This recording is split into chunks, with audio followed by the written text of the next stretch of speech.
How does a princess branded illegitimate become the ruler who outmaneuvered plots, steered a divided nation, and faced down an empire at sea? This is the fast, unlikely rise of Elizabeth Tudor, Queen Elizabeth I. Elizabeth is born in 1533 to Henry VIII and Anne Boleyn. Just 3 years later, her mother is executed and Elizabeth is declared illegitimate.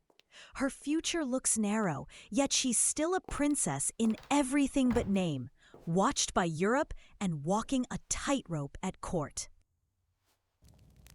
If power is out of reach, learning isn't. Elizabeth masters Latin and Greek and speaks French and Italian. As a preteen, she translates devotional texts for her stepmother, Catherine Parr, an early hint that her sharp mind will be her strongest armor. Under her half-sister Mary I, a rebellion erupts. Suspicion falls on Elizabeth. She's imprisoned in the Tower of London, then held under house arrest. No charges stick, but the message is clear. One misstep could end everything. Surviving this moment becomes part of her legend.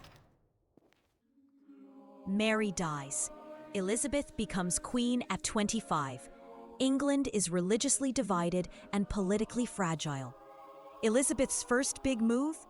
The Elizabethan Religious Settlement. She takes the title Supreme Governor of the Church of England, deliberately softer than Supreme Head, signaling balance rather than battle.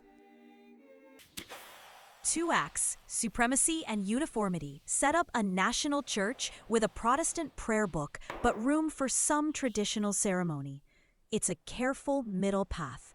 Not everyone is pleased, but it steadies the ship and lowers the temperature, at least for a while.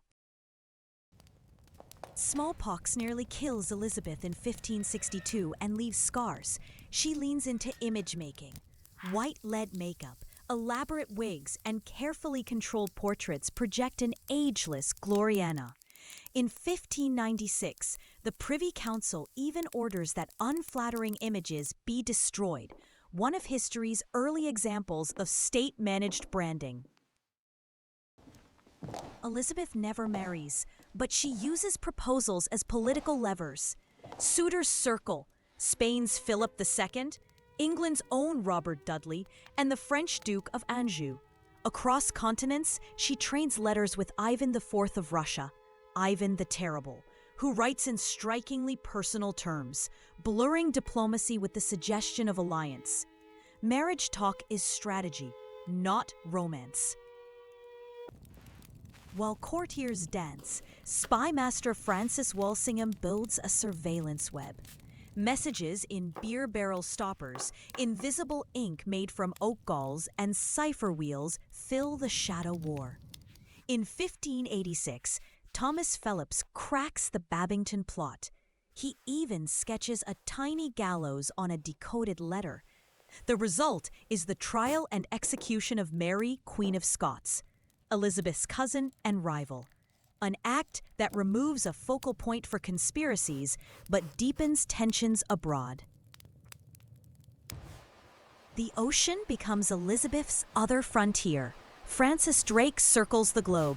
English attempts to settle North America falter at Roanoke, yet the name Virginia sticks, echoing the Queen's unmarried status.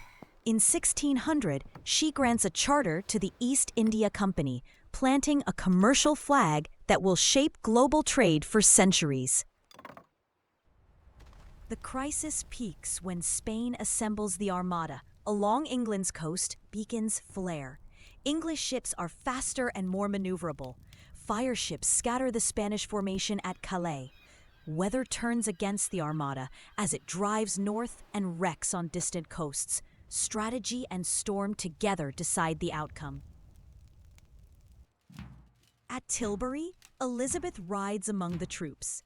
Accounts record her declaring, "I know I have the body of a weak and feeble woman, but I have the heart and stomach of a king." Whether every word is exact or refined later, the moment lives because it matches her method. Lead by performance and perform to lead. culture hums through the rain. Shakespeare and his company perform at court. Lutes and madrigals fill the halls. One charming legend claims Elizabeth asked for Falstaff in love, inspiring the Merry Wives of Windsor. It's probably apocryphal, but it captures how theater and throne brushed shoulders. Inventories suggest hundreds of gowns in the royal wardrobe, not the thousands sometimes claimed. She enforces sumptuary rules on color and fabric, politics stitched into clothing. Reports say she loved sugared treats, and later observers noted her darkened teeth. Court gossip even tells of a bishop having a tooth pulled to persuade her to have a painful one removed. Entertaining? Yes. Proved? Not entirely, but it shows how a monarch's health became national theater. Late in her reign, complaints rise over royal monopolies. Elizabeth answers with the Golden Speech, stressing that a prince's treasure is the love of her people. In 1603, she dies at Richmond. Her chosen successor, James VI of Scotland, unites the crowns. Elizabeth leaves a steadier church, a navy tested in crisis, a stage that reshaped English storytelling, and global ventures just beginning.